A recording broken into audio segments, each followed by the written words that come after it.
The service sign was already active on the door. That was the only reason Lucy knocked. She had checked the board, checked the time. The light on the panel said available, and there was no reason to expect anyone inside at 7 in the morning. She pushed the cart through quietly. He was standing at the window.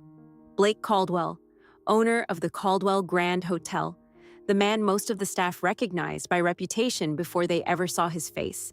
He was still in the shirt from the night before, jacket folded over the armchair, and he was looking down at the city below, like he hadn't decided yet whether to go back to sleep or go straight to work. Lucy stopped. She pointed at the small card hanging on the door handle. "You shouldn't be here," she whispered. He didn't look at the door. He looked at her. "I know," he said. A pause, a long one. "That's why I stayed." And he didn't move. Lucy stood there with her cart in the doorway, and something in her chest went quiet and tight at the same time. He hadn't stayed by accident. She could feel that clearly. She just didn't know yet what it meant. How they had arrived at that morning, that sweet, that particular silence, had begun 2 weeks earlier. Lucy believed the inspection was going to be straightforward. She found out she was wrong on the same morning she met him. She was finishing suite 14101 when he appeared at the end of the corridor. Blake Caldwell, dark suit, no tie, sleeves pushed slightly above the wrist. She recognized him from the staff photo on the hotel website, though the photo hadn't communicated his height or the quality of stillness he carried through a room. He was reviewing something on his phone and hadn't looked up yet. Lucy kept pushing her cart. He looked up. She gave him the same small, professional nod she gave every manager on the floor and kept moving. "You're the housekeeper assigned to this floor?" he said. She stopped her cart. "Yes, Mr. Caldwell, 5 days a week." He looked at her for a moment, not in a searching way, just taking note. The way someone takes note of a detail they expect to need later. "Good," he said, and went back to his phone. First contact. 17 words total between them. Lucy filed it away and went to get her next room. 3 days earlier, a notice had gone up on the staff board. The hotel was coming up for its 5-star review. An outside team would be coming in 4 weeks to check everything, every floor, every room, every detail. Until then, senior managers would be personally overseeing the residential floors instead of leaving it to the supervisors. Lucy had read it once, put it back, and gone to finish her round. She was not worried. 4 years, 2 countries, and she had never had a bad review. She was not about to start now. She'd been at the Caldwell Grand for 1 year. Not the longest on the team, not even close. But 3 guests in the past month had asked for her by name when they called the front desk. Her supervisor, Mrs. Dalton, had written it in her weekly report twice. Lucy was not trying to be noticed. She was just trying to do the work well. There was a difference, and it had always been enough. The next morning, Blake Caldwell was at the end of the hallway again. This time, he was speaking quietly to the duty manager. He glanced at Lucy when she rounded the corner and then looked back at the duty manager without changing expression. She did her 9 rooms. He was still on the floor when she finished. She noted that he had a particular way of standing near a door frame, like someone who had learned long ago that presence communicates more than movement. She noted, and then told herself firmly to stop noting, that he looked at her twice more before she left the floor. He was there the following morning, too. Lucy was carrying a stack of fresh linens when she turned the corner and nearly walked into him. He stepped aside without a word. She said sorry. He gave a small nod and kept moving. It was 3 seconds, nothing more. She thought about it for 2 floors, and the morning after that, she came out of suite 1406 and found him standing just outside the door, close enough that she had to stop her cart. He didn't apologize for being in the way. He just looked at her for a moment, the same taking note expression, and then stepped back to let her through. On Wednesday, when she was finishing the linen count outside suite 1409, he stopped beside her cart. "The water pressure report," he said. "You flagged 2 rooms. 1403 and 1411, she said. "Pressure drops between 8 and 9. I noted the times. Maintenance is scheduled for this afternoon. I saw the update. Thank you." He moved on. She went back to her count. It was 11 words from her and 9 from him. She was not sure why it stayed with her. Lucy told herself this was standard oversight protocol, A high-stakes certification inspection, a hands-on director, nothing unusual. She told herself it with enough conviction that it almost worked. Her pulse on Thursday morning, when she turned the corner and found him already there, had other opinions. She was heading toward the break room at the end of her shift when he came around the corner from the other direction. 14:15 needs a rescheduled slot, he said, not slowing. Guest extended to Friday. Already updated, she said, not slowing either. He kept walking. She kept walking. She pushed open the break room door and thought, 2 years. Elena said he hasn't been on a residential floor in 2 years. Is he always on this floor? She asked Elena from the kitchen team, already at her locker. Elena looked up from her locker. Blake Caldwell. He hasn't been on a residential floor personally in 2 years. A pause. Why? Just asking, Lucy said, and went back to her bag. She thought about that on the walk home. 2 years. That meant this was not routine oversight. That meant something specific had brought him to the 14th floor every morning this week. She thought, briefly and with a discipline she was proud of, that the specific thing was probably the inspection and nothing else. She set it aside and went to sleep. She was not entirely convinced, but she was very good at not being convinced, so that was fine. The next morning, Lucy was certain the new arrangement was simply inconvenient. That was the professional assessment, and she was sticking to it. Blake Caldwell was on the 14th floor every morning by 7:30. He didn't stand over her shoulder. He didn't check her cart or ask questions about her process. He walked the hallway, spoke occasionally to the duty manager on the radio, made notes on a tablet, and was not technically in her way at any point. But he was present. And presence, Lucy had learned over 4 years of working in occupied spaces, changes the air of a room, even when it doesn't do anything specific. She finished suite 1401, rolled her cart to 1402, knocked twice, and waited. No answer. She unlocked the door and stepped in. He was at the desk. She stopped in the doorway. Sorry, she said. The panel showed available. It is available. He didn't look up from the papers. Come in. She hesitated 1 second longer than was professionally necessary, then wheeled her cart in and started with the bathroom. She worked quietly, the way she always did with an occupied room, keeping movement deliberate so as not to interrupt whoever was inside. She was folding the second towel when she heard him. You changed the fold on these last week. She paused. I did. The previous fold was catching at the edge of the rack. Silence. She heard him set down his pen. The rack has a small burr on the left side, she said. The tighter fold holds without snagging. Who told you about the rack? No one. I noticed it was leaving a pull in the fabric. She finished the towel and set it on the bar. When she came back into the main room, she caught him watching her, not with any expression she could easily read, just watching, the way a person looks when something has settled into a picture they were building and they hadn't expected the new piece to fit. I'll have maintenance check it, he said. Thank you, she said. She worked the room in sections the way she always did, starting from the far corner and moving toward the door. He looked up once when she moved past the desk with the cart. You work back to front, he said. Contamination control. Clean toward the exit, not away from it. A pause. I've never seen anyone explain that without being asked. Most people don't ask, she said. Doesn't mean it isn't the right way. He went back to his papers. She kept working. She was almost at the door when he spoke again. How long have you been at the Caldwell? She stopped her cart. 1 year last month. He looked up briefly. Where before this? A boutique property in the West End and one mid-size in Edinburgh. Before that, smaller places. He nodded. He looked back at his papers, then back at her, like something had occurred to him. The Edinburgh property closed, he said. I left before that. Why? She considered how much context to give. The management didn't value the staff's input. It didn't feel sustainable. He was quiet for a moment. And you came south. I wanted year-round traffic and a better certification for the CV. He said nothing. His gaze rested on her for one moment more, with that steady, taking note expression. Then he went back to his papers. She finished the room in 11 minutes and wheeled her cart to the door. Lucy, he said. She turned around. Your name is in the pre-inspection log, he said. 3 commendations in the last quarter. I know, she said. He looked at her. Something in his expression shifted slightly, the kind of shift so small she wasn't sure she had actually seen it. Good work, he said. She nodded and left.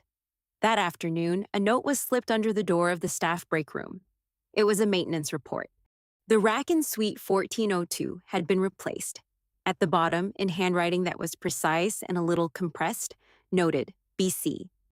Lucy looked at it for a moment. The 2 letters, the period, the deliberate economy of it. She tucked it in her apron pocket and went back to her round. She told herself it was standard professional follow-through. Nothing more than that. But she pressed her fingers against her pocket twice before the end of the shift, just to make sure the note was still there. And she did not examine that habit too closely. That evening, she found herself thinking about the way he had said her name, not with any particular inflection, just Lucy. 2 syllables, direct and certain, like something he had decided was correct and was now using accordingly. She picked up the book she had been reading and read the same paragraph 4 times. She put the book down. She went to bed early and told herself the inspection would be over in 3 weeks and everything would go back to normal. She was not sure what normal meant anymore, and she set that aside too. By Wednesday, Lucy thought she knew exactly what Blake Caldwell wanted from the 14th floor. She was not entirely right. She was in the deep, clean rotation outside suite 1411 when he came down the corridor that morning, tablet under his arm, not looking at it. He stopped beside her cart. She handed him the rotation log before he asked for it. He looked at it, then at her. You preempted the Thursday check, he said. It made more sense to run it Wednesday. 2 rooms go into high occupancy tomorrow. If I wait, the window closes. He was quiet for a moment. You moved your own schedule to keep the inspection timeline clean. I moved it so the work would be done right, she said. The inspection is secondary. He looked at her with the taking note expression she had cataloged over the past 10 days. Then he said, without any transition, do you prefer the occupied rooms or the empty ones? She paused. It was not a question about the inspection. Occupied, she said. Empty rooms are just rooms. Occupied ones have weight. He gave a small nod, the kind that meant he had filed something away. He moved on. She went back to her cart and spent the next 2 floors not thinking about the question or the nod, which meant she thought about almost nothing else. On Thursday morning, she was loading the service elevator when he stepped in behind her. The doors closed. The elevator was small, the way service elevators always are, practical and indifferent to the fact that 2 people standing in it were suddenly very aware of the distance between them. Deep clean went well, he said. Finished by 3. Dalton noted it.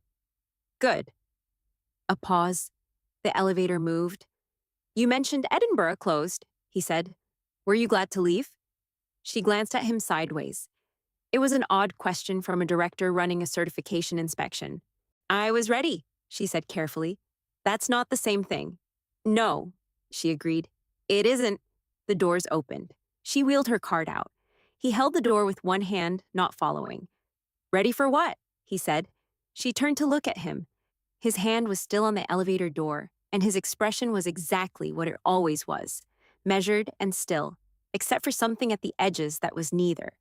For something that was worth staying for, she said. She wheeled her cart down the corridor. She didn't look back, but she heard the elevator doors close behind her and the number panel change direction, going up instead of down, and she thought, he pressed a different floor. She pressed her hand flat against the cart handle and kept moving. The following Monday morning, the service sign on suite 1415 had been active since 6:45. Lucy had checked it twice. The light on the panel said available. No late departure logged, no extended stay on record. She noted it, added it to her round, and knocked at 7:10. Once, twice. Silence. She unlocked the door. The laptop on the desk was open, the screen still lit, a document half written and clearly abandoned. The jacket was over the armchair. Blake Caldwell was standing at the window in the shirt he had been wearing yesterday, looking down at the city the way he looked at things he hadn't resolved yet. Lucy stopped. The door was half open behind her. She pointed at the card on the handle. "You shouldn't be here," she said. It came out quieter than she intended. He turned from the window and looked at her. The careful stillness he wore every morning in the hallway was there, but underneath it was something she hadn't seen before. Not tiredness exactly. The specific weight of a man who had been awake a long time with something he hadn't found the right words for. "I know," he said. "And he didn't move. That's why I stayed, so you would come in." A pause.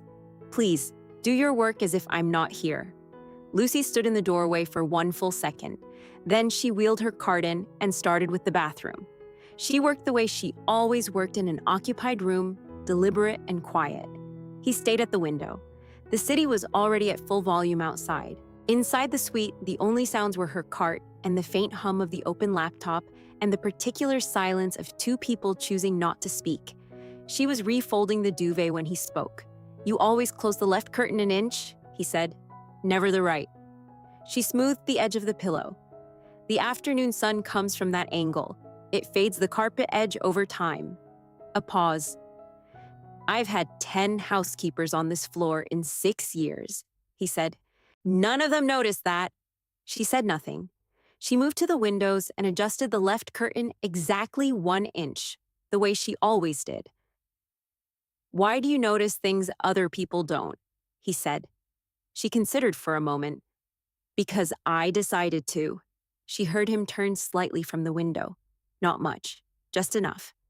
She finished the room in 11 minutes. She was at the door when she stopped. She had 2 professional things she could say. She could say the room was done and she would log it as serviced. She could say she would reschedule the deep clean for later in the week. She said neither. She pulled the door closed behind her and stood in the corridor for a few seconds before she continued with her round. On the bus home that evening, she stared at the window and tried to determine, with the same precision she applied to everything else, what had happened in that room. He had put the service sign out and waited for her. She was almost certain of that. Her body was completely certain of it. Her chest was warm in a way that had nothing to do with the temperature on the bus. But a man like Blake Caldwell was thorough about everything. He noticed carpet fading and curtain angles and the exact rotation schedule of a housekeeper he had met 10 days ago. It was possible, her mind argued carefully, that this was simply more of that. Thorough observation. Professional attention. Her body had a different opinion and was not keeping it quiet. She looked out at the street and thought, I don't know what that was. She was not sure which answer she was hoping for. Before we continue, if this story is finding its way to you today, I would love to know. Please subscribe to the channel. It costs nothing and keeps these stories alive. Now, back to Blake and Lucy. The next morning, Lucy told herself that nothing had changed. She said it with enough conviction that it almost worked, except that he had started leaving her coffee. Not with a note, not with any acknowledgement. Just a cup from the hotel kitchen on the cart station shelf where her apron went every morning by 7:15, with the exact temperature she preferred because she had mentioned it once to the pantry staff, offhand, in a conversation about the break room setup, and apparently someone had been paying very close attention.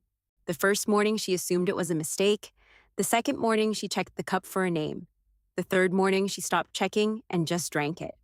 She noticed on that third morning that the cup was from the kitchen on the executive level, not the staff pantry, a different blend, better roasted. She took one slow sip and murmured to the empty cart station, "Executive kitchen," a small private smile before she could stop it. She tucked it away quickly, the way she tucked most things away, and went to get her apron. She filed it with the maintenance note and the 2 letters and the period and said nothing to anyone. On Thursday morning, Blake was at the end of the hallway when she finished suite 1408, not visibly waiting, just reviewing his tablet. But he looked up when she rounded the corner, and he fell into step beside her in a way that felt casual and deliberate at exactly the same time. "The linen audit comes back this afternoon," he said. "I know. I put the turnover log on Mrs. Dalton's desk yesterday." She mentioned it. A pause. "She also said you marked 3 mattresses for early rotation. They're starting to compress unevenly on the left side. Better to catch it before the inspection than after."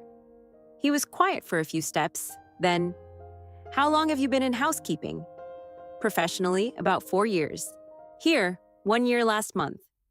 And before this, the West End property and Edinburgh, as I mentioned. Before that, smaller places in the north. He nodded.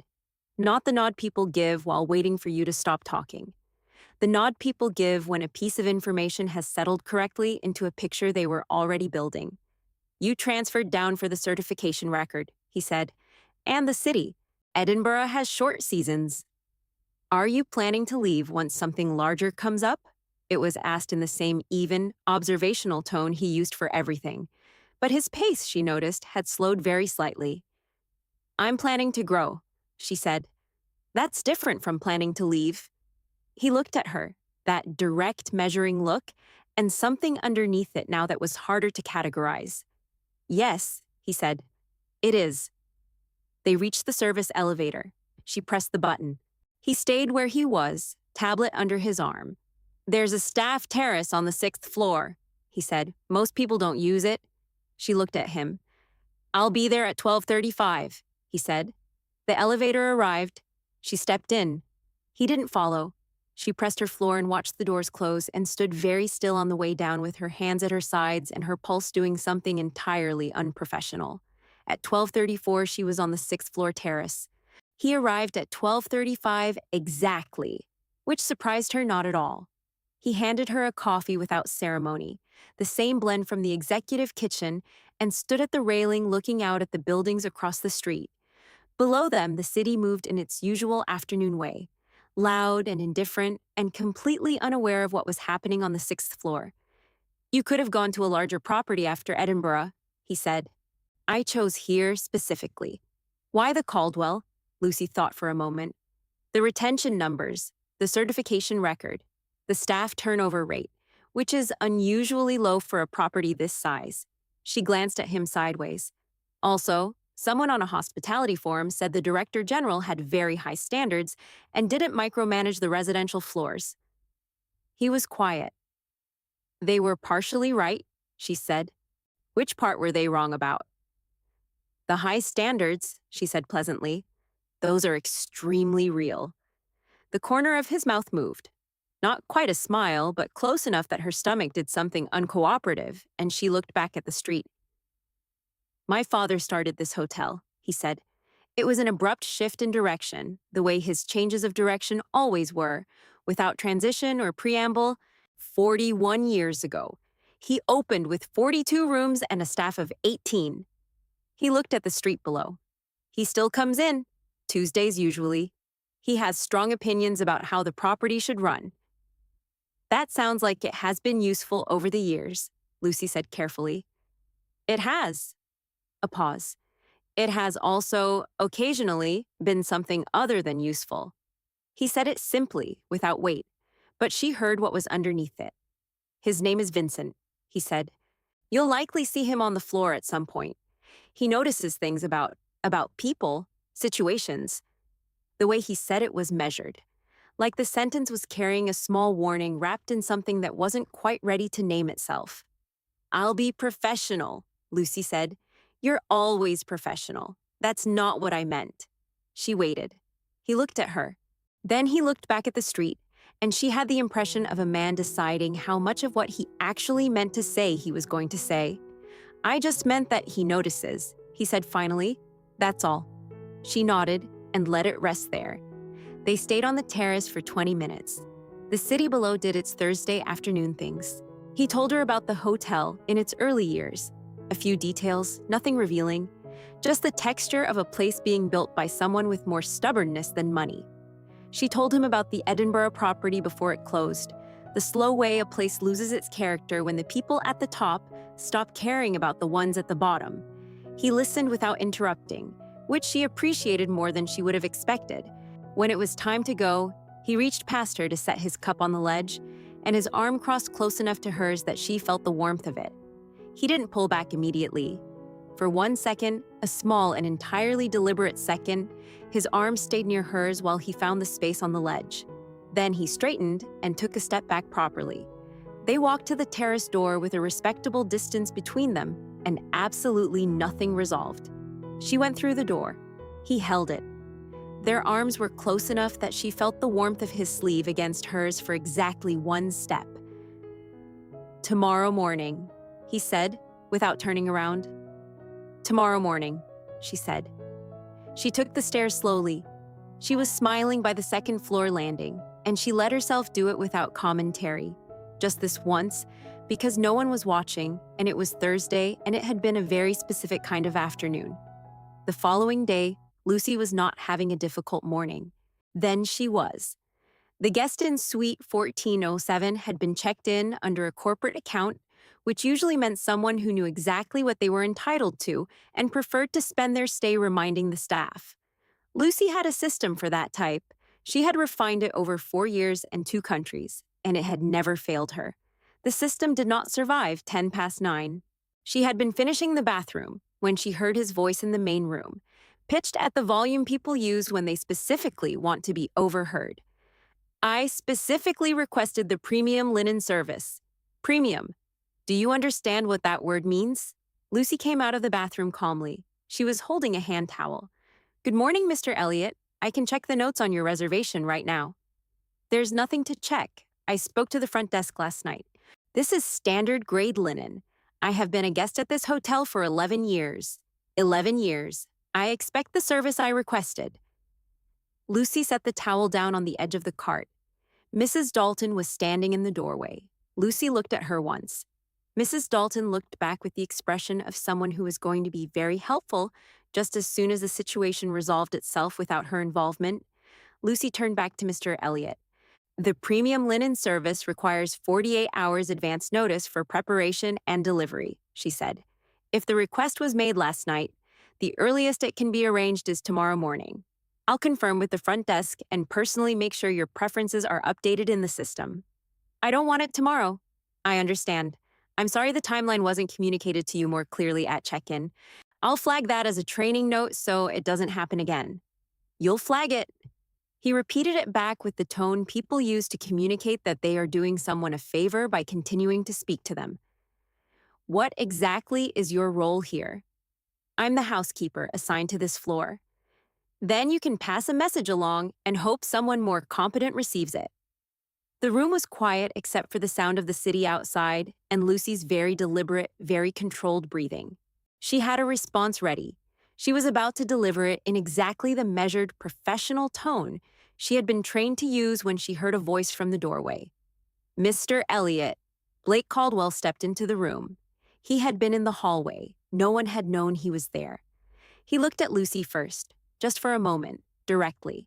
Then he turned to Mr. Elliott with the kind of focused, unhurried attention that had an immediate and measurable effect on the temperature of the room. "Lucy's assessment is correct," he said. "The premium linen protocol requires 48 hours. Your request was received at 9:47 last night. She has offered you the earliest possible resolution and an apology for the miscommunication at check-in." A brief pause. "If you'd like to speak to someone about the initial booking error, I'm happy to help. My name is Blake Caldwell. I own the hotel." Mr. Elliott opened his mouth. "I'm sorry this is how your morning started," Blake continued, courteous and entirely, completely final. "The front desk will be in touch about your linen before noon. Is there anything else I can help you with today?" Mr. Elliott closed his mouth. He looked between Blake and Lucy. He looked at the window. He looked at his phone. "No," he said. "Thank you," Blake said. "Have a good day." He stepped back into the doorway. He looked at Lucy. "Carry on," he said, and he was gone. Mr. Elliott did not say another word while Lucy finished the room. Mrs. Dalton had disappeared entirely. Lucy finished the turn down, replaced the folded towel, confirmed the pillow arrangement the system said Mr. Elliott preferred, and wheeled her cart to the door. In the hallway, Blake was waiting, not visibly waiting. He was reviewing his phone, posture relaxed, giving every impression of being occupied with something urgent. But he had not moved from the corridor outside 1407, and he had been waiting for approximately the 11 minutes it had taken her to finish the room. Lucy stopped her cart beside him. "Thank you," she said. "You handled it correctly." He put his phone in his pocket. "You didn't need me."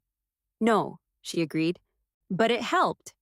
He looked at her then, and something in his face came slightly loose at the edges, the way a controlled expression loosens when it has been held for too long against something it wasn't designed to resist. The account will be reviewed and comped for one night, he said, and I'll speak to the check-in team about the protocol for premium requests. You don't have to do that on my account. I'm not doing it on your account. I'm doing it because the process failed and it should be fixed. He said it plainly. No drama. But his eyes were still on her, and she heard what was underneath the plain version. He had walked into that room for her. She had seen his face in the doorway. He had not been evaluating the situation. He had already evaluated it and decided what he was going to do, and the deciding had happened the moment he heard a guest speak to her that way. Lunch break is at 12:30, he said. 6th floor terrace, 12:35. He walked away before she could answer. Lucy stood in the hallway with her hands on her cart and her chest full of something warm and completely inconvenient, and she thought he noticed the burr on the towel rack. He left coffee every morning with the right temperature. He remembered that she came from Edinburgh. He stood in a doorway and said, "That's my hotel and she did her job correctly and you will stop speaking to her that way." 12:35, she thought. She was absolutely going to be there. That Friday afternoon, Lucy understood that something had moved and was not going back. Not dramatically. Not in a way she had clean words for yet. But the careful professional architecture she had spent 3 weeks building had shifted, and they both knew it, and neither of them was pretending otherwise anymore. Blake was already at the terrace railing when she arrived at 12:35. 2 coffees. No ceremony, no preamble. "The Elliott account will be upgraded and comped," he said when she stopped beside him. "Mrs. Dalton mentioned it." Lucy took her cup. "She seemed surprised you had been on the floor." "She shouldn't be. I've been on the floor every morning for 3 weeks." "She thought you were monitoring the pre-inspection protocol." He looked at her sideways. "She's not entirely wrong." "No," Lucy agreed. "She's not entirely right either." He almost smiled. She was starting to be able to tell the difference between almost and not at all, and this was an almost. Below them, the city moved in its Thursday afternoon way. Taxis and pedestrians and the particular sound of a city that has long since stopped paying attention to what any one person standing above it might be feeling. "My father will be in Tuesday," he said. "You mentioned that last week."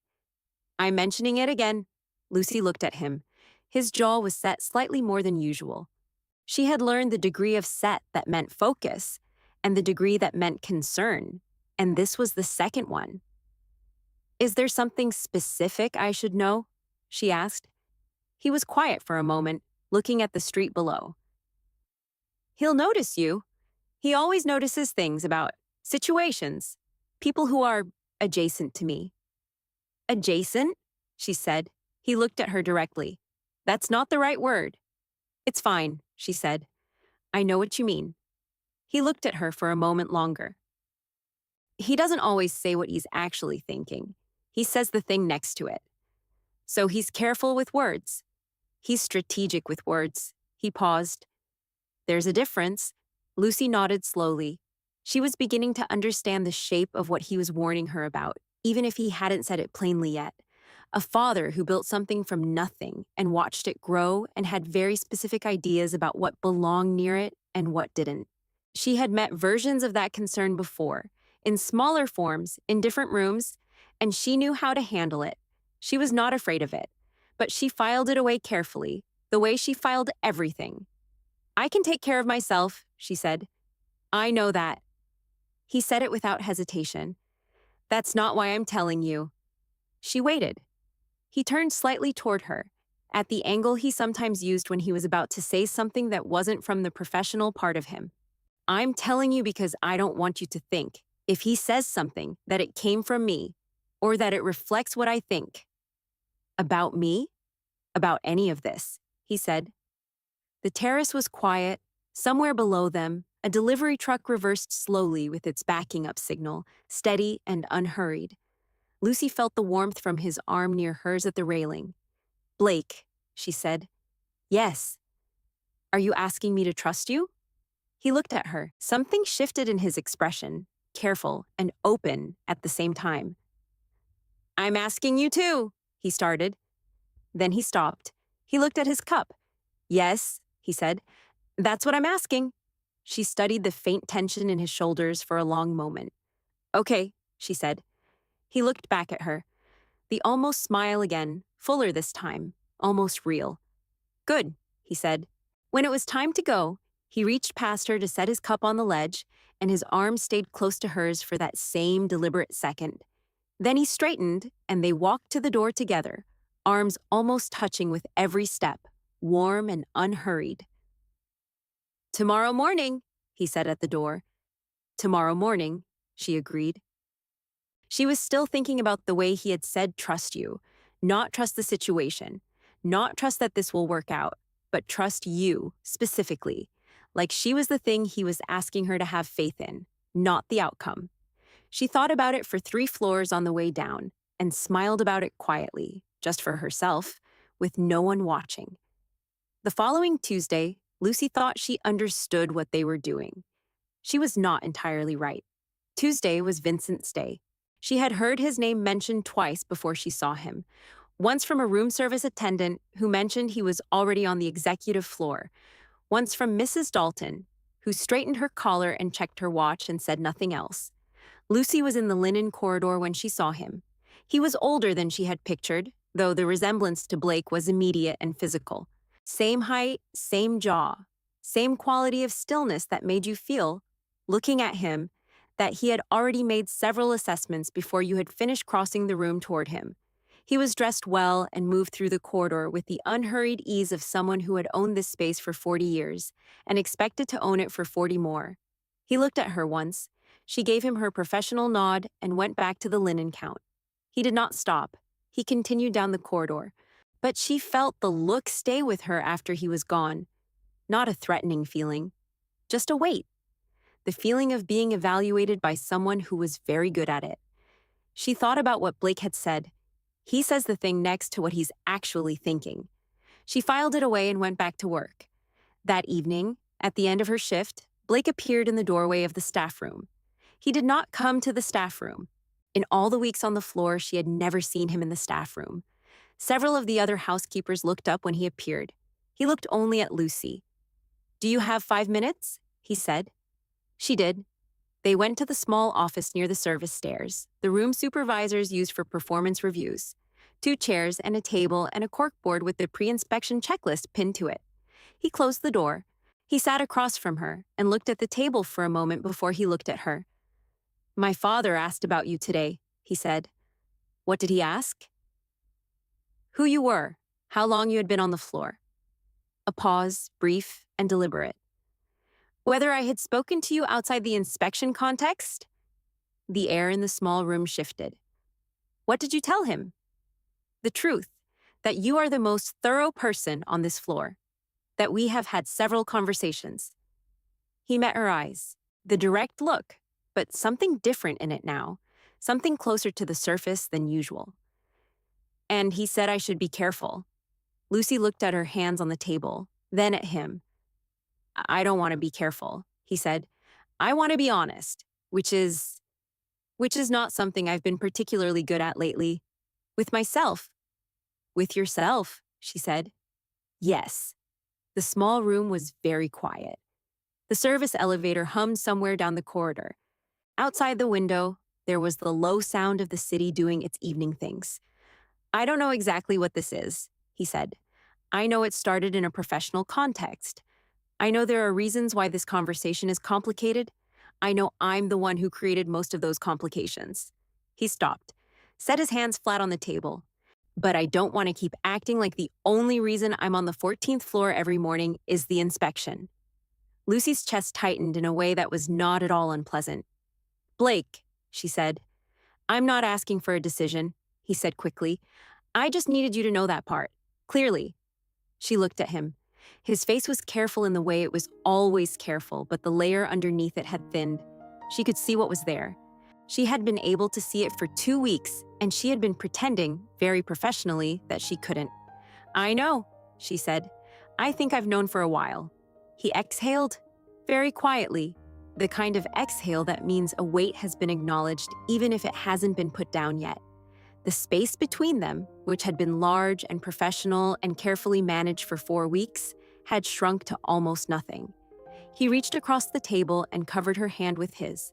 Briefly, his fingers were warm and certain, and then they pulled back before the gesture became something else. "You should finish your log," he said. "I should," she agreed. He stood up. He moved toward the door, stopped with his hand on the frame, and turned back. She was already standing. They were close, closer than the hallway, closer than the terrace. He turned toward her fully. The moment was right there, unhurried and clear, taking up all the space in the small room. He tilted his head down, just slightly. Her breath caught. His phone buzzed in his pocket. 3 pulses in quick succession, the pattern that meant the front desk needed him for something that couldn't wait. He closed his eyes briefly. "I'm sorry," he said.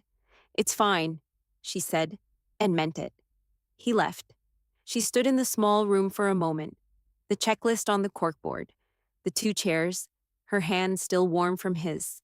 She thought, this is not going to be simple. She was right. She just didn't know yet exactly how complicated it was about to become. Wednesday morning, Lucy told herself the warmth in her chest was just hope, and that hope was manageable. By mid-morning, she was no longer sure. Blake had sent a note through the internal system by the time she arrived. 3 rooms flagged for pre-inspection attention, all logged already. Nothing she hadn't already handled. A line at the bottom typed plainly, "Coffee's on the cart station." She had smiled at her phone, just briefly, and put it away. The morning was ordinary. Suite 1401, Suite 1403, the double at the end of the corridor. She moved through each room with her usual attention. Linens folded in the tighter folds she had settled on after the rack. Windows checked. Surfaces done in the correct order that made recontamination impossible. Good work. Exact work. The kind of work that had always, before this month, been enough to occupy her mind completely. It was no longer quite enough. She kept thinking about the small office, his hand over hers, the way he had said her name right before his phone buzzed, not as a question or a preamble, just her name, like he was checking that she was real. She was in the service corridor sorting linens when she heard her name. Lucy, not Blake's voice, older, quieter, and more deliberate. She turned around. Vincent Caldwell was at the end of the corridor, alone, hands in the pockets of his jacket. The posture of someone who has decided exactly how a conversation is going to go and is simply waiting for it to begin. "Do you have a moment?" he said. She had a moment. She was not certain she wanted to use it this way. "Of course," she said. He came toward her and stopped at a polite, considered distance. Not threatening, just fully present, with 40 years of authority arranged casually behind him. "I'll be direct," he said. "You seem like someone who values directness." "I do." He nodded, as though she had confirmed something he already knew. Blake commits fully to whatever he focuses on. That has always been true. When he was rebuilding this hotel after the renovation period, it consumed everything else: his time, his relationships, the people who cared about him. He has a pattern of intensity that the people near him have paid for. Lucy said nothing. "I'm not saying anything against you," he continued. His voice was even and courteous, and entirely without cruelty. "You are clearly exceptional at what you do. The pre-inspection log reflects that. But you're smart enough to see what's happening here. He's in the middle of a high-stakes certification review. The pressure is significant, and you are, without meaning to be, the most interesting person on this floor." A pause. For Blake, interesting becomes consuming very quickly. And then the inspection ends, and the next thing that needs his full attention arrives, and the consuming stops. "You think I'm a distraction," she said. "I think you might become one." He looked at her steadily, not unkindly. "If this becomes complicated, it won't be Blake who bears the professional cost. He will move on to the next thing that requires him. He always has. The people near him do not always have that option." Lucy kept her hands still at her sides. Her chest felt cold, not because what he was saying was wrong, because it was landing in a place that had been quietly waiting for someone to say exactly this. "You have worked hard to build something here," he said, "a real reputation. That is not easy to do in 1 year at a property like this. I would hate to see that put at risk by something that didn't need to happen." He let that sit for a moment. Then he nodded once, politely, with the expression of a man who has said the thing he came to say and does not need acknowledgement for it. And he walked back down the corridor. Lucy stood with the folded linens in her hands. Her chest felt cold in a way that had nothing to do with the corridor temperature. He had not lied. That was the part that made it land. He had found the exact thing she had been managing quietly for 5 weeks and placed it in front of her with complete clarity. She set the linens down. She pressed her palm flat against the cart for a moment. "Okay," she said, quietly, to no one in particular. Then she went back to work. She finished the corridor with the same attention she brought to every corridor, because that was what she had. Her eye, her hands, her standard. She filed her morning report. She did not go to the terrace at 12:35. For the next 3 days, Lucy was certain she had made the right choice. She was professional, impeccably, deliberately professional. She answered his system messages within the hour. She left the turnover log in the correct place. She flagged additional items for pre-inspection review and marked them urgent and accurate, which they were. She did not go to the terrace. She did not linger in the hallways. When they passed each other, she gave him the same small nod she gave everyone. Professional and complete and entirely without the specific quality that their exchanges had built over 5 weeks. Blake noticed. Of course he noticed. She had expected him to notice. What she had not expected was how quickly or how clearly. By Thursday afternoon, he was outside the linen corridor when she came through with the afternoon cart, not reviewing his tablet, not on a call, just standing there with his hands at his sides, and the particular set of his jaw that she had learned meant he had decided to do something. "Lucy," he said, "Mr. Caldwell." She kept her hands on the cart and her voice even. Something moved through his expression that she couldn't quite look at directly. "Did something happen?" he said. "Everything is on track for the inspection. The 3 flagged items from this morning will be resolved by end of day." "That's not what I asked." She adjusted the towels on her cart. She needed something to do with her hands. "I think we should keep things straightforward," she said, "given everything." The hallway was empty except for them. He didn't move. She could feel him looking for the point of entry, the place where the conversation could start, and not finding it because she had closed every door she knew how to close, and had done it with the same precision she brought to everything else. "Something changed," he said. "Wednesday morning." Nothing changed. She said it too evenly. They both heard the too evenness. The line of his jaw was tight, not with anger, with something more contained. Something that looked like hurt, wearing a very good suit. "Okay," he said. He stepped back from the corridor entrance. She wheeled her cart past him. She did not look at his face. That evening, she sat on the edge of her bed in her flat and stared at the wall and felt with quiet and complete clarity, terrible. Not because she had done something wrong. She had made a reasonable decision in response to a reasonable concern. She had protected herself and maybe protected him from a complication he hadn't thought all the way through. That was sensible. That was exactly what a person with 4 years of experience and a reputation she had built carefully over 2 countries should do. But sensible was a small and cold place to be sitting, and she had been sitting in it for 3 days, and the warmth she had carried since the terrace and the small office and that Monday morning in Suite 1415 was completely gone. And the absence of it was much louder than she had expected. She thought about the BC note and the maintenance report, about his arm close to hers on the railing, about the small office and his hand over hers, and the way the moment had been right there, clear and available and real. Then she thought about Vincent. Even and polite and completely certain, she got up from the edge of the bed and went to the kitchen and filled a glass of water. She stood at the counter and said to the dark window, "He might be right." She waited for the saying of it to feel like a decision. It didn't. She put the glass down and went back to bed. She did not sleep well that night or the night after. On Friday, the inspection team arrived. 3 external auditors with quiet voices and careful clipboards. The hotel performed with the particular ease of a place that has spent 4 weeks being exactly what it already was. Lucy did her floors with precision and efficiency and received a written commendation from the lead auditor, passed on through Mrs. Dalton, who delivered it with an expression Lucy couldn't quite interpret. Blake was in the lobby for most of the day. She saw him twice from a distance. The second time he was speaking to one of the auditors near the front desk, and he looked up and found her across the lobby. The look lasted 2 seconds, maybe 3. Then he went back to the auditor. She went back to her cart. She told herself this was the right thing. She said it on the bus home and in the lift up to her flat and while she was making tea. And not once did it feel more true than the last time she said it. Saturday morning, Blake thought the certification renewal would be enough. It wasn't close. The result had come through at 10, 5 stars retained. The lead auditor had specifically noted exceptional consistency and staff cohesion at every operational level.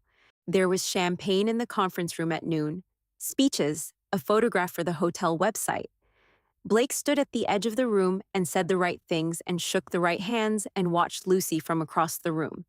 She was laughing at something a junior housekeeper had said, warm and unguarded, and exactly the way she had been every morning before Wednesday. Her hands moved when she talked. She listened to the junior housekeeper the way she listened to everything, with full attention, not performing it. He had been trying to understand the shift since it happened, not obsessively. He was not a man who did things obsessively, but with the specific, focused attention he brought to problems that didn't fit any pattern he had seen before. Wednesday morning. Something had changed Wednesday morning, and he could not find it in the room logs or the inspection notes or any interaction he could account for, except his father had been on the floor on Tuesday. Blake left the conference room at 2 o'clock. Vincent was in the small lobby office where he always sat on Saturdays, tea and the weekly reports in front of him. He looked up when Blake came in. "Congratulations," he said. The auditors were very positive. Blake closed the door. He sat down across from his father and put his hands flat on the table. "What did you say to Lucy?" Vincent looked at him, not with surprise, with assessment, careful and immediate. "I had a conversation with her," he said. "What kind?" "A direct one." Blake was quiet, the kind of quiet that, in Blake Caldwell, meant something was assembling before it came out, and the assembly was nearly done. "Tell me exactly what you said." Vincent set down his tea. He looked at his son with the same directness he had always used, the directness that had opened the hotel with 42 rooms and built it to what it was now. "I told her the truth," he said, "that you consume the people around you when you're focused, that your attention has a cost and the people near you have paid it, that she was smart enough to see what was happening and that she should protect what she had built here before things became complicated. You told her I would leave her behind. I told her to think carefully. You found the thing she was most afraid of," Blake said, "and you confirmed it, and then you walked away." Vincent said nothing. "She has spent 4 years building a reputation in this industry," Blake said, "across 2 countries. After experiences in both places with people who didn't see her or value her properly, and you stood in a corridor and told her I was going to be one more person who wouldn't. You have a pattern, Blake." "I know I have a pattern," he stood up. "I also know she's not part of it. I know that differently than I've known most things in a long time." His father looked at him. "She could have told me what you said the moment it happened," Blake continued. "She didn't. She pulled back quietly, kept doing her job at the level that carried the entire inspection, and said nothing that would cause conflict between us. Because that is who she is, and you looked her in the eye and told her she wasn't enough for this family." The office was very quiet. "I didn't say that," Vincent said. "You said it in the way you say things," Blake said, "adjacent to what you actually mean." A long silence. "What are you going to do?" Vincent said finally. "Whatever it takes," Blake said. "And I would appreciate it if you stayed out of the way." He left the office and walked back through the hotel toward the 14th floor. Saturday afternoon, Blake was done being careful. He found her in the service corridor at the end of the day, changing out the last supply cart, nearly 4 o'clock. The celebration had wound down. The auditors were gone, and the floor had the specific quiet of a place that has held its breath all week and finally let go. She had her back to him when he arrived. She heard his footsteps anyway. He watched her shoulders change, barely visible, the slight tension of someone who recognizes a presence before they see it. She turned around. "Lucy," he said. "Mr. Caldwell." He shook his head, not with frustration, with a gentle, complete refusal of the distance she was still trying to keep. "I know what my father said to you," he said. She was still. He watched her calculate, the way she always calculated, quickly and precisely. "He wasn't wrong," she said, and her voice was steady but not entirely. "About the gap, about the risks, about the ways something like this can go badly." "No," he agreed. He wasn't entirely wrong. She blinked. That clearly wasn't what she had expected. "He was wrong about you," Blake said, "about what you deserve to be told about your own future." He took one step closer. "He doesn't know you. I know you a little, not enough, but enough to know that what he did was not care for you. It was care for me at your expense, and that is not acceptable to me." Lucy's throat moved. She looked at the cart beside her, then at him. "I'm an employee of this hotel," she said. "Yes, there are about 12 different reasons why what you're describing is complicated. I know all 12, he said. "I've been through every one of them. And I'd like to address them with you, directly, in a way that gives you every real opportunity to tell me this isn't what you want." He held her gaze. "But I needed you to know first that I went to my father this afternoon and told him exactly what I thought of what he did, because I needed you to know that without any ambiguity. I am not willing to let someone do that to you and say nothing." Her eyes went bright. She wasn't going to cry. He knew that. But the brightness was real, and it was not the brightness of someone who was fine. "You confronted him," she said. "I did." "About me?" "Yes." A pause, long enough to mean something. "Blake," she said. "Yes. You are still my employer. For now," he said, simple and direct and with the full weight of a decision already made. She looked at him. He took a breath and said what he had been arranging for 5 weeks without fully admitting that was what he was doing. "I haven't been able to think clearly about anything else for 5 weeks," he said. "Not the inspection, not the certification, not the quarterly report that was due Thursday and that I finished at 2 in the morning, because I couldn't concentrate on it for longer than 20 minutes at a time." He stopped. "You fold a towel differently than anyone I've watched work. You know which guest needs quiet and which one needs to feel seen. You noticed a burr on a rack in my suite and fixed it before I asked. And when that guest spoke to you the way he did in 1407, you held your ground with more dignity than I've managed in boardrooms full of people who were paid to be there." He looked at her directly. "I am not confused about what this is. I've been trying to be careful about timing and context and every reasonable thing that should be considered, but I don't want to be careful anymore." Lucy's hand was resting on the edge of the cart. He reached out and covered it with his. She didn't pull back. "I think," she said slowly, "that I have been very afraid. I know. Not of you." She looked at their hands. "Of the version of this that goes wrong. I've been here before, in smaller ways, in different rooms, and it always cost me something I didn't get back." "I know," he said. "I'm asking you to believe me anyway. Not with a promise I can't guarantee.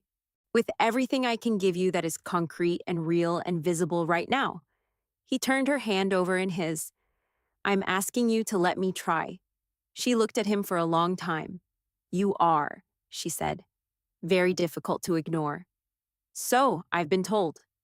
"You have not been told that," she said. "You have never been told anything genuinely uncomfortable in your life." "That is completely false," he said. "Name one time." "When I was 7 years old," he said, "my father told me the restaurant did not have hot chocolate, and I cried for 20 minutes. She stared at him. "That is a wildly specific story," she said. "I know. I have others." And then they were both laughing, which neither of them had expected, and it was the kind of laugh that releases something that has been held too tightly, and the corridor felt warmer when it was over. He stepped closer. Her hand was still in his. The afternoon light from the window at the far end came in soft and low. He tilted his head toward hers, asking, "May I?" he said. "Yes," she said. He kissed her, not quickly, not with urgency or collision, slowly, with intention and care and the particular weight of something held a long time before it was finally allowed to be what it was. She kissed him back. When they separated, he kept her hand. She kept hold of his. "The quarterly report," she said after a moment, "already submitted. The inspection complete. Certification renewed?" "So, technically," he said, "there are still 12 complications, and I would very much like to address every one of them with you, in order at whatever pace makes sense." She laughed again, small and real and slightly surprised, the laugh of someone who had been prepared for one kind of ending and received something entirely different. "Okay," she said. "Okay," he repeated, like a decision rather than an agreement. They walked out of the corridor together, not holding hands, not yet, but close enough that their arms touched with every few steps, warm and unhurried and real. 8 months later, Lucy thought the terrace was the most underused space in the hotel. She had said this to Blake in the spring, standing at the railing watching the street below. He had listened with his particular thinking silence, the one that meant something was already being planned.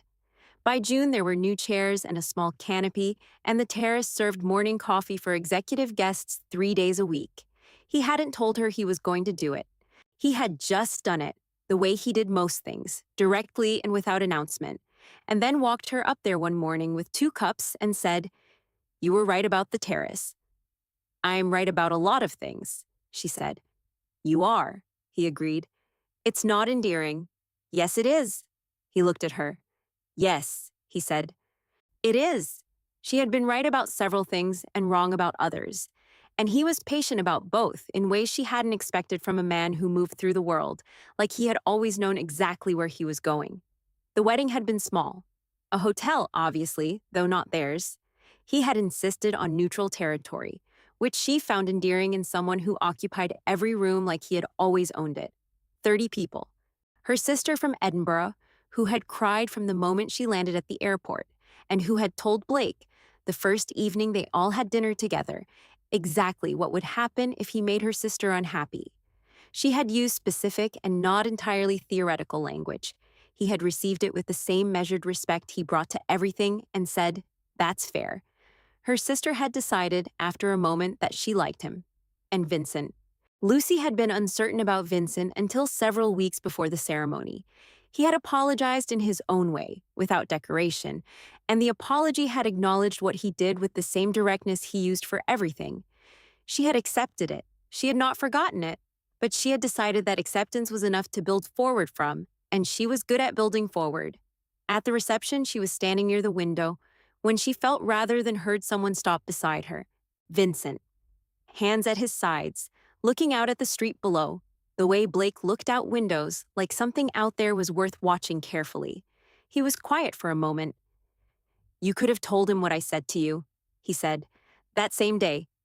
"Yes," she said. "You didn't." "No." He was quiet for another moment. "Why not?" Lucy looked at the street. A couple below, walking slowly. A man with a bag of groceries. Ordinary Saturday evening things. "Because I didn't want it to become a conflict between the two of you," she said. "That wasn't what I wanted." "Even though it cost you something." "Yes." He nodded. "Blake told me that," he said. "When he came to find me, he said that was who you were." She said nothing. He reached into the inside pocket of his jacket and took out a small photograph. Old paper, slightly worn at the edges. He held it out. She took it. The Caldwell Grand in its early years. 42 rooms, scaffolding on the east wing. Standing out front, young and suited, was Vincent himself. Beside him, a woman with dark hair and a direct gaze and a smile that was immediately, completely recognizable as the smile she had learned to wait for on the 14th floor. "Blake's mother?" Vincent said. "She ran the front desk for the first 11 years. Every regular guest by name, every staff member's birthday. She made the hotel what it is before I had the sense to understand what she was doing. He paused. I spent about 8 years not seeing it properly. I don't recommend that. Lucy held the photograph carefully. She would have liked you, he said. Simple, no preamble. The kind of sentence that takes a long time to earn the right to say. Lucy looked at the photograph for a moment longer. Then she looked at him.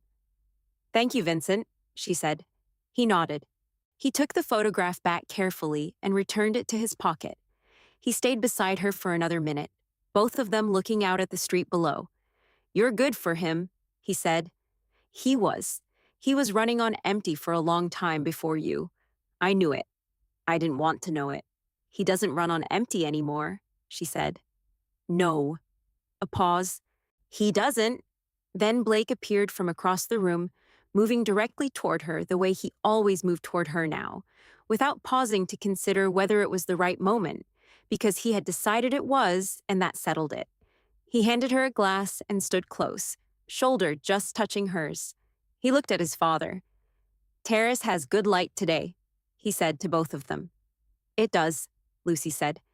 Vincent straightened his jacket. He looked at his son. He looked at Lucy. He almost smiled. Or rather, he did smile. Small and real, and nothing like the smile of a man who says the thing next to what he's actually thinking.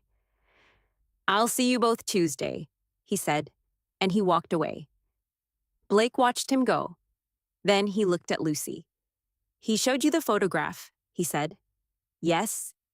He never shows anyone that photograph. I know. She looked up at him. That's how I knew. Knew what? That it was going to be okay, she said. With him. With all of it. Blake covered her hand with his, warm and deliberate, and with no intention of pulling back. Ever. It is going to be okay, he said. I know, she said. I'm the one who said it. He laughed, low and warm and entirely real. They stayed by the window for a long time, looking out at a city that was not paying them any attention, which suited them both perfectly. If you enjoyed this story, please give it a like. It means everything for the channel. And if you haven't subscribed yet, I'd love to have you here. The next story is ready when you are.